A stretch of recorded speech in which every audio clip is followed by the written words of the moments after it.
Morning guys, good morning from Digboi. এয়া মই বৰ্তমান আহি আছোঁ ডিগবৈ ৰেলৱে ষ্টেচনলৈ আৰু দেখিছে মোৰ পিছত এখন ট্ৰেইন আহি আছে এখন আপোনাৰ অইল কঢ়িওৱা ট্ৰেইন হয় তো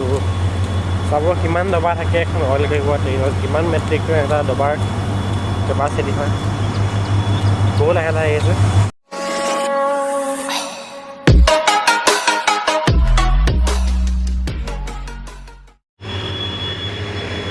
তো এখন দেখিছে ট্ৰেইনখন আপোনাৰ অইল কঢ়িওৱা ট্ৰেইন ডিগবৈ ফালে আহিছে মানে অইল লোড কৰিব আহিছে তো এখন এইবোৰত মেইনলি এখন পেট্ৰল কঢ়িয়ায় এখন ট্ৰেইনত বহুত দীঘল বহুত ডবা থাকে এইখনত আৰু বহুত এটা ডবাত বহুত হাজাৰ লিটাৰ এটা ডবাৰ কেপাচিটি হয় তাত পেট্ৰল নিয়ে আৰু ইণ্ডিয়াৰ বিভিন্ন পেট্ৰল ডিপুসমূহত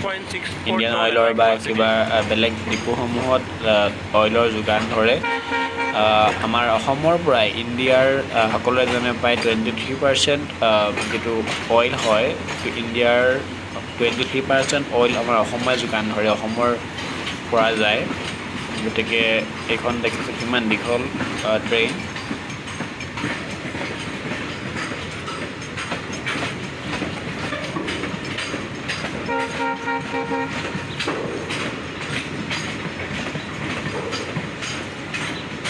গতিকে এনেদৰে ট্ৰেইনখনো গৈ আছে আৰু আমিও গৈ আছোঁ লাহে লাহে ষ্টেচনৰ ফালে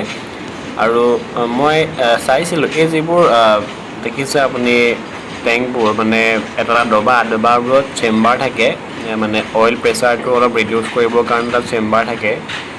আৰু এটা ডবাত মই প্ৰত্যক্ষ কৰিছিলোঁ তাত লিখা আছে 54.62 মেট্ৰিক টন এটা ডবাৰ কেপাচিটি মানে তাক যদি আমি কুইণ্টললৈ নিওঁ তেনেহ'লে 540 কুইণ্টল মান মানে 54,000 কেজি হয় তাক লিটাৰলৈ এনেদৰে হ'ব সিমান লিটাৰ এটা ডবাৰ কেপাচিটি গতিকে চাওক কিমান আহে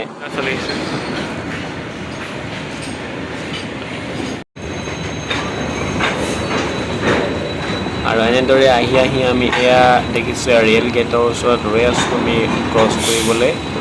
তো ৰেল গেট কৰি আছে ট্ৰেইনখন এখন গৈ থকাৰ কাৰণে তো যেতিয়া ৰেল গেট উঠিব তেতিয়া আমি পাৰ হ'ম আমাৰ গন্তব্যস্থানলৈ যাবৰ বাবে এয়া লাহে লাহে ইয়াত ট্ৰেইন ৰখাব ধৰিছে আৰু ইমান ডাঙৰ ৰাখিছে মই এতিয়ালৈকে প্ৰায় 68টা ডবা গণনা কৰিলোঁ 68টা আৰু লাষ্টত সেইখন থাকে প্লেটফৰ্ম গতিকে এনেদৰে ইমান দীঘল ট্ৰেইনখন এদাই হৈ গ'ল প্ৰায় 60ৰ পৰা 70টা ডবা থাকে